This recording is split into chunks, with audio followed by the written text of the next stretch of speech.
Hey, Leslie here.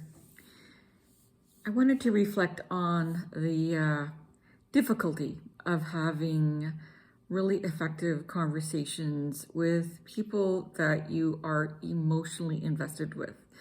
And this is coming from someone who's been out in the corporate world for decades and is now practicing as a coach. So these kinds of conversations happen regularly with complete control and using the sort of the principles of active listening and reflective inquiry. So why is it that when we actually want to talk to family members or friends about things that we feel emotionally invested in, that things kind of fall apart? So it's really important to remember that we have to follow our own rules around having conversations where we're not coming in like a lawyer with a court case to prove a point, even though we have excellent arguments.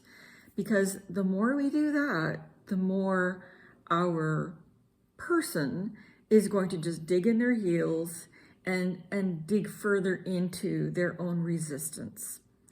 So the thing to keep in mind is that we have to be curious, be agnostic about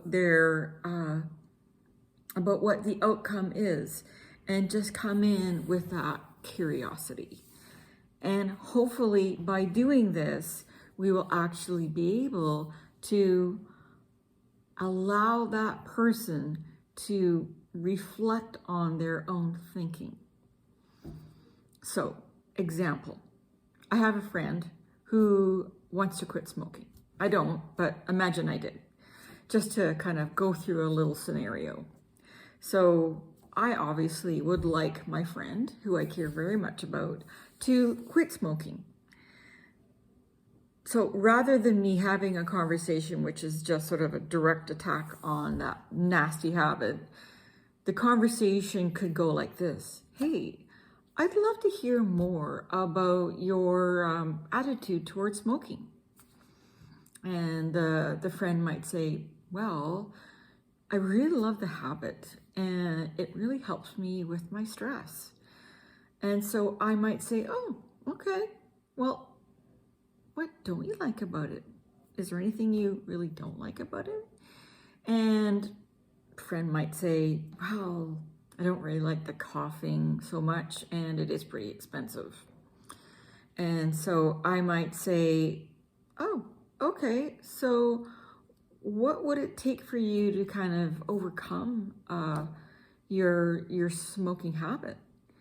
And and the person might say, well, I'm really afraid. I think I really need to deal with the fear of quitting. I'd be really worried about withdrawal symptoms. And I might say, yeah, I can imagine the fear around that. I would really be fearful of giving up my coffee drinking. That is a daily ritual for me. And I might say, so what would it take though? What kind of factors would you need to have in place that you would really be ready to kind of get over that fear? Now, that's sort of where my kind of made up conversation ends. But the point is that I am going into that conversation with neutrality. I'm actually going into it with curiosity about why that particular friend continues to smoke and what it is they don't like about it and what kind of fears they might have about actually quitting. So in this instance, you can sort of see how that conversation is happening on an equal level. There isn't sort of this stance I'm taking about, well, I really think you should quit.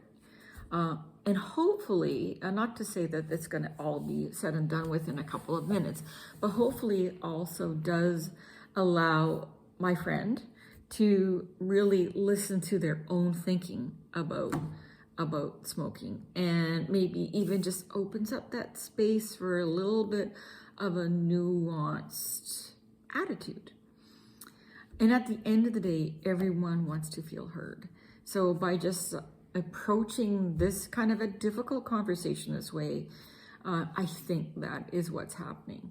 And like I said, hopefully also that gives that person a little bit more wiggle room in their own mind to think about their own attitudes towards smoking in this particular example.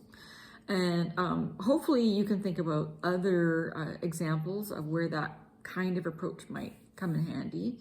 And if you want to try it out, or if you want to talk to me and I can help you with it, or if you want to try it out, let me know how it goes. I'd love to hear your successes or your near successes, and hopefully we'll have a chance to talk soon.